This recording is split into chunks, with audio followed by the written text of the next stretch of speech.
lunes, la organización no gubernamental Transparencia Mexicana, en conjunto con Transparencia Internacional, presentaron el informe Índice de Percepción de la Corrupción 2024 a nivel global, en la que participaron 180 países y México quedó en el lugar 140. Y para analizar los efectos negativos de la corrupción, no solo a nivel nacional, sino también a nivel internacional, está aquí en el estudio con nosotros el director ejecutivo de Transparencia Mexicana, Eduardo Bojorquez, a quien me da mucho gusto que le doy la bienvenida. Eduardo, veo los datos, el informe, lo veía ayer, sumamente preocupantes, que los niveles de corrupción a nivel global sigan en aumento, no hayan bajado. Algo estamos haciendo mal. Pero bueno, tú me lo dirás. Mira, creo que está asociado con la crisis de la democracia liberal. Muchas de las cosas que discutíamos hace años como indispensables para ser una democracia, tener una prensa libre, una sociedad civil crítica, instituciones que se hacían contrapesos, se están convirtiendo en asuntos que se ven como cosas del pasado y ya no del futuro democrático de la región. México cayó en este índice, pero no solo México. Si ves el caso peruano, por ejemplo, también es una caída muy pronunciada.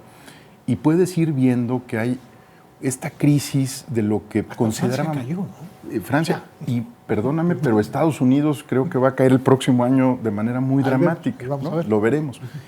Estamos hablando de la crisis de la democracia liberal, de lo que considerábamos valioso hace 30, 20 años, y ahora se premia cierta efectividad. Algunos dirían efectismo, pero cierta efectividad por encima de otras cosas, ¿no? Entonces, si resuelve mis problemas el gobierno y es corrupto, lo tolero.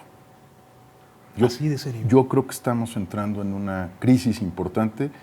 Hace unas semanas se presentaba el Latinobarómetro, este estudio que mide la región en términos de creencias y preferencias, y salvo México, toda América Latina tiene una caída pronunciada en términos de la confianza en el gobierno y del tema del desprestigio de la democracia. ¿Coincides en que hay que aplicar medidas urgentes para quizás revertir esto que estás diciendo?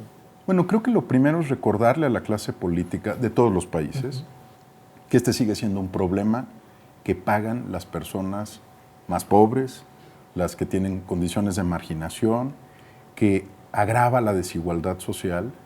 Y que no se nos olvide eso. El que paga el costo de la corrupción siempre es el de abajo, nunca es el de arriba. El de arriba lo que hace es trasladarle el costo en un producto, en un servicio o a través del gobierno al contribuyente o al ciudadano. Entonces, si de verdad queremos reducir desigualdades, si de verdad queremos mantener la preocupación de sociedades más justas, tenemos que recordarle a la clase política que la corrupción no es algo que se pueda tolerar y que afecta directamente a las personas. Esas son las que pagan el costo de la corrupción. Me llamaba la atención de que, bueno, la corrupción impacta en el ámbito social, en el ámbito político, en el ámbito económico, pero también veo que frena lo que es la lucha, el combate a la crisis climática también.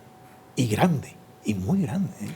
Porque no pensamos que la crisis climática en parte pasa por gobiernos capturados por intereses particulares, ¿no? Que no pueden ser buenos reguladores de la materia, por el tráfico ilegal de especies, por el tráfico ilegal, por ejemplo, de bienes maderables. Se nos olvida que deforestamos países enteros y que luego se vuelven mercancías ilegales, y sobre todo hace muy difícil que los acuerdos internacionales en esta materia se cumplan. ¿Por qué? Porque para que se cumplan esos acuerdos la ley tiene que importar, ¿no? Las leyes de los países tienen que ser verificables. Entonces, tienes por un lado la desigualdad y por el otro lado la crisis climática. Ahora, corrígeme si no, pero por ejemplo, países que han mejorado, entre los países que han mejorado está República Dominicana, pero en los países que no, que han bajado, está en el caso de Francia, como habíamos hablado al principio, pero también El Salvador, de Nayib Bukele. ¿Esto por qué? ¿Qué tú crees? Mira, yo creo que es interesante el caso de Dominicana, porque te acordarás que fue de los países que en términos per cápita movilizaron a más población para la crítica a Odebrecht. De hecho, fue un factor electoral, fue lo que permitió que llegara otro gobierno, como una crítica a la forma en la que habían hecho negocios. Y en particular en Dominicana, esto es muy técnico, pero muy importante. Tienen un buen sistema de compras gubernamentales. Es de los países pequeños que ha invertido más en transformar Mira. sus compras públicas. En contraste, El Salvador tienes alta concentración de poder, un discurso muy poderoso, muy efectivo, pero la gente sabe, o sea, la opinión pública es sofisticada, es inteligente, aunque a veces no lo pensemos así, creo que estamos equivocados los que pensamos en algún momento que no lo es, y entiende que esa concentración de poder está llevando a algún negocio que todavía no detectan, todavía no pueden entender cuál es, pero que no está bien. México creo que tiene un fenómeno similar. Una cosa es que tengas una intención de voto, una cosa es que tengas aprobación presidencial en lo general, la tenía muy alta el presidente López Obrador, y otra es que la población no sepa qué está pasando. De hecho, creo que hay un mandato social en el caso de México diciendo, esto no lo resolvió el expresidente López Obrador, sigue siendo una prioridad para mí y le toca al gobierno de Claudia Sheinbaum enfrentarlo.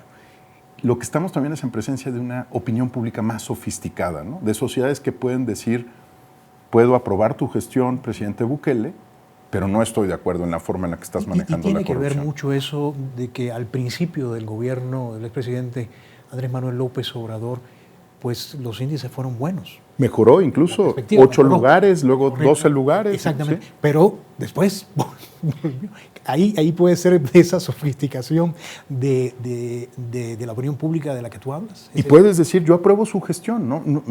Me es popular, no, me gusta el presidente. En principio el discurso, ¿no? Lo comparto además, ¿no? Sí. Pero me fallaste. Al final relajaste la guardia, soltaste las amarras y te califico duramente. Mira, el dato para México, no solo del índice, estos son datos oficiales del gobierno de México, 83% de la población cree que la corrupción sigue siendo un problema frecuente en México. Y si nos salimos de percepción y nos vamos a lo que viven las mexicanas y los mexicanos, 60% de la población ha sido víctima de extorsión policial o de corrupción policial. O sea, 6 de cada 10. 6 de cada 10 y datos del INEGI. Estos no son datos de percepción en la calle. Entonces la gente sabe, Rey. Es muchísimos. ¿Y estamos haciendo algo para mejorar o no? Yo creo que hay una apuesta muy grande en el caso de México, me voy a referir al caso de México. Y con la nueva presidenta. Yo creo que hay una apuesta muy grande que la verdad todos esperamos que salga bien, ¿no? Que es todos, por el bien de todos, por supuesto. La modernización de la administración pública, la reducción de los puntos de contacto entre el ciudadano y el gobierno para la corrupción administrativa, y algo que yo creo que hay que destacar y que ojalá funcione, que es una titular del nuevo organismo anticorrupción que viene de combatir crímenes económicos, evasión, elusión fiscal y otros temas. La corrupción ya no es solo la de los policías de tránsito. Es un delito económico operado por redes de crimen organizado y por grupos que diseñan en el respirador estos temas. Bueno, vamos a ver en el próximo Informe cómo estamos y seguramente estarás aquí conmigo. Me dará mucho gusto hacerlo. Y a mí también. Gracias, Eduardo. Gracias. Era Eduardo Bojórquez, director ejecutivo de Transparencia Mexicana. No se vaya.